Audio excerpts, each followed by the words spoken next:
Hi అండి, అందరికీ నమస్తే. చాలా రోజుల నుంచి నేను అసలు మీడియాలోకి రావట్లేదు. కారణాలు ఏమైనా కానీ ఇప్పుడు మనకి యుద్ధం స్టార్ట్ అయింది, ముగిసింది అంటున్నారు. కానీ ఇదైతే అంతం కాదండి, ఆరంభమే. ఈ పాకిస్తాన్ వాళ్ళ పద్ధతులు అయితే మార్చుకోరు నాకు తెలిసి. వాళ్ళు మాత్రం ఇదే పద్ధతి చేస్తూనే ఉంటారు. మనల్ని రెచ్చగొట్టడం, ఎక్కడో చోట బాంబులు పేల్చడం. గతంలో చాలామంది ప్రధానులు వచ్చారు కానీ ఎవరు అంతగా సీరియస్గా తీసుకోలేదు. నాకైతే మోదీ ఫస్ట్ నుంచి నాకు చాలా ఇష్టం అండి.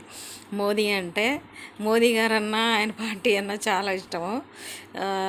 నాకు స్టేట్లో ఇంతకుముందు కేసీఆర్ ఇష్టం ఉండేది. వైఎస్ఆర్ గారు ఉన్నప్పుడు వైఎస్ఆర్ చాలా ఇష్టము, కానీ ఆయన కొడుకు అంత ఇష్టం లేదు నాకు. తర్వాత వచ్చేసేసి ఇప్పుడు పవన్ అంటే నాకు ఫస్ట్ నుంచి ఇష్టము. పవన్ ఫ్యాన్ నేను. ఆయన్ని కూడా చాలా సపోర్ట్ చేస్తాను. ఇంతకుముందు అజిత్ ఆఫీషియల్లో కూడా ఆయన కోసం వీడియో పెట్టాను. ఇంకా మోదీ గారు పవన్తో కలిశారనే ఒక్క విషయం కాదు, నాకు ఫస్ట్ నుంచి మోదీ గారు అంటే చాలా ఇష్టం. ఇంతకుముందు గవర్నమెంట్లో కూడా ఆయన అంటే చాలా అభిమానం. నిజంగా ఒక మంచి వ్యక్తిని, ఒక మంచి నాయకుడిని మనం దేశానికి ఎన్నుకున్నాము ప్రధానిగా. నేనైతే ఆయన చాలా అప్రిషియేట్ చేస్తాను.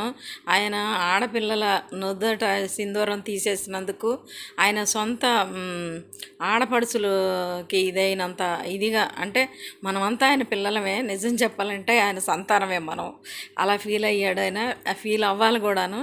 నిజమైన నాయకుడికి ఉండే లక్షణం అదే. ఎందుకంటే నోట్లో పుండ్లు అయితే కూడా తిండి తినాలి కదా, అట్లాగే నోరు మంట పుట్టినా తినాలి. అట్లాగే ఆయన కూడా కష్టమో నష్టమో యుద్ధానికి సిద్ధమయ్యారు. కానీ ఇది అంతం కాదు, ఆరంభమే.